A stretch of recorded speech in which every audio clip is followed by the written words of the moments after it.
నెల్లూరు కార్పొరేషన్లో చంద్రబాబు అనైతిక రాజకీయానికి తెరలేపారని, అందుకే సిబిఎన్ అంటే కాన్స్టిట్యూషన్ బైపాస్ నాయుడు అని వైఎస్ఆర్సీపీ అధికార ప్రతినిధి నాగార్జున యాదవ్ చురకలంటించారు. టీడీపీకి నెల్లూరు మేయర్ పదవి దక్కేలా సీఎం చంద్రబాబు చేస్తున్న అనైతిక రాజకీయాలపై వైఎస్ఆర్సీపీ అధికార ప్రతినిధి యనమల నాగార్జున యాదవ్ మీడియాతో మాట్లాడారు. చంద్రబాబు రాజకీయ జీవితమంతా కొనుగోలు, అమ్మకం, వ్యాపారం, పైరవీలు, ప్రలోభాలే. ఏమాత్రం సంఖ్యాబలం లేకపోయినా నెల్లూరు మేయర్ పదవి కోసం సీఎం చంద్రబాబు దారుణ రాజకీయాలు చేస్తున్నారని మండిపడ్డారు. సరే, నెల్లూరులో 54 డివిజన్లుంటే 2021 జరిగినటువంటి కార్పొరేషన్ ఎన్నికల్లో 54 డివిజన్లకి 54 YSR Congress party clean sweep చేసింది. తెలుగుదేశం పార్టీ నుండి ఒక్కరంటే ఒక్కరు కూడా పోటీ చేసేటువంటి శక్తి లేక, గెలిచేటువంటి శక్తి లేక నెల్లూరు మున్సిపాలిటీలో 0 అయింది. ఎట్లా పోటీ చేశారా మొన్న జరిగిన డిప్యూటీ మేయర్ ఎన్నికల్లో?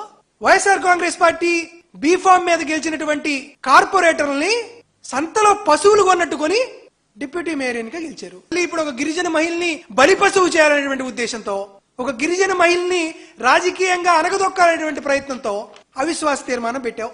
ఈ అవిశ్వాస తీర్మానంలో 42 మంది సంతకం చేశారు. ఈ 42 మంది సంతకం చేసిన ఈ అవిశ్వాస తీర్మానంలో ఒక 5గురు తిరిగి వైఎస్ఆర్ కాంగ్రెస్ పార్టీ తీర్థాన్ని పుచ్చుకున్నారు. చంద్రబాబు నాయుడు గారు పూర్తిగా పోలీసుల్ని పహారా పెట్టి వారందరినీ కిడ్నాప్ చేశారు. ఈ రోజు నేను అడుగుతున్నాను, చంద్రబాబు నాయుడు గారు, సిబిఎన్ అంటే చంద్రబాబు నాయుడు గారా లేకపోతే కాన్స్టిట్యూషన్ బైపాసింగ్ నాయుడా అనేది అర్థం కావట్లా. నువ్వు అవిశ్వాస తీర్మానం పెట్టావు రాజ్యాంగబద్ధంగా, వారందరినీ ఓటేయమనండి.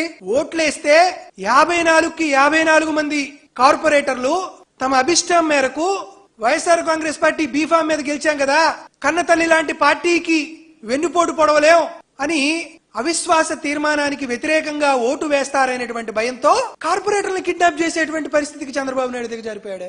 చంద్రబాబు నాయుడు గారి ఆధ్వర్యంలో కొత్త పథకం వచ్చింది. ఏందయ్యా ఈ పథకం పేరు అంటే కాకి క్యాబ్ సర్వీసెస్. అంటే మనం ఓలా క్యాబ్ చూసాం, ఉబర్ క్యాబ్ చూసాం, ఇప్పుడు కొత్త క్యాబ్ సర్వీసెస్ వచ్చింది, కాకి క్యాబ్ సర్వీసెస్. తమకు కావాల్సినటువంటి వ్యక్తుల్ని ఇంకా మళ్ళా బీహార్ నుంచి, ఉత్తరప్రదేశ్ నుంచి, లేకపోతే వేరే రాష్ట్రాల నుంచి కొత్తగా కిడ్నాపర్లు, గూండాలు, ముఠాదారులు రావాల్సిన అవసరం లే.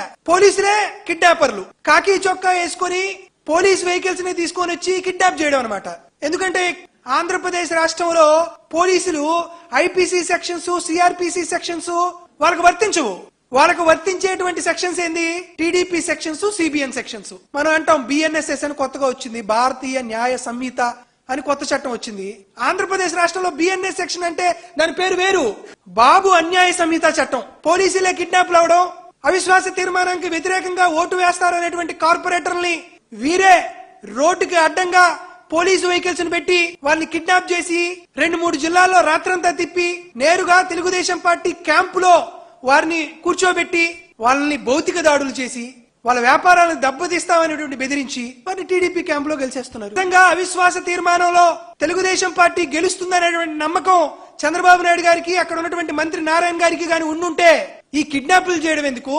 అవిశ్వాస తీర్మానంలో తెలుగుదేశం పార్టీ నైతికంగా ఇప్పుడే ఓడిపోయింది. సమర్థవంతమైనటువంటి నాయకత్వం నెల్లూరు జిల్లాలో వైఎస్ఆర్ కాంగ్రెస్ పార్టీకి ఉంది కాబట్టి చంద్రబాబు నాయుడు గారు భయపడిపోయి నైతికంగా ఓడిపోయి ఈ రోజు ఈ కిడ్నాప్ల పరంపరకు ఆయన తెరలేపిన విషయాన్ని మీ అందరికీ తెలియజేస్తున్నా. సమాధానం ఇచ్చారు. కాబట్టి మీరు చేసినటువంటి ఈ అనైతిక రాజకీయాలకు కూడా భవిష్యత్తులో సింహపురి జిల్లానే కాదు యావత్ ఆంధ్రప్రదేశ్ రాష్ట్రంలో కూడా ఖచ్చితంగా మీకు చెప్పు దెబ్బలు కొట్టినట్లు మీకు తీర్పు ఆంధ్రప్రదేశ్ రాష్ట్ర ప్రజలు ఇవ్వబోతున్నారనే విషయాన్ని ఈ రోజు ఈ పత్రికా సమావేశం ద్వారా మీ అందరికీ తెలియజేస్తున్నా. This is Anchor Ravi. Hi అండి, నేను మీ Jabardasth auto punch Ramprasad. Hi, it's మీ మాధవీలత. హలో అండి, నేను మీ సుడిగాలి సుధీర్. హాయ్ హలో, నేను Jabardasth Sri. Please subscribe to Public Talk TV. Please subscribe to Public Talk TV. Please subscribe to Public Talk TV. Please subscribe to Public Talk TV.